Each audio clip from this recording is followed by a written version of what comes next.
Negotiators from Russia, Ukraine, and the United States have gathered in Abu Dhabi for their first trilateral talks since Russia launched its full-scale invasion of Ukraine in 2022.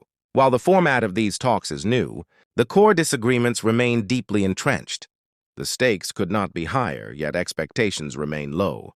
Former U.S. President Donald Trump, who is pushing hard for a peace deal in Ukraine, has publicly increased pressure on both sides. Earlier this week, he said that Russia and Ukraine would be stupid if they failed to reach an agreement. It's a bold statement, especially considering Trump has repeatedly promised to deliver peace, a promise that remains unfulfilled.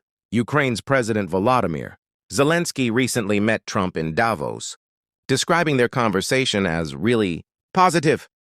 Zelensky expressed hope that the meeting would lead to increased U.S. air defense support as Russia continues its relentless attacks on Ukrainian cities. Notably, Zelensky appeared more upbeat than usual after this encounter, often seen looking tense or grim following talks with U.S. leadership. This time, he struck a cautiously optimistic tone. Still, he is not getting ahead of himself. Speaking about the Abu Dhabi talks, Zelensky referred to them simply as a step, deliberately avoiding the word positive.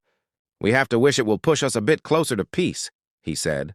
For months now, Zelensky has suggested that Ukraine is 90% of the way toward a framework peace deal. But that final 10%, the most difficult part, could still derail everything. Russia, after all, may reject the deal entirely. Despite intensive diplomacy by U.S. envoys, these talks are taking place with major unresolved issues still on the table. Ukraine's participation is driven by two realities. First, the country wants peace more than anyone. Second, Kyiv understands the importance of keeping the United States firmly on its side.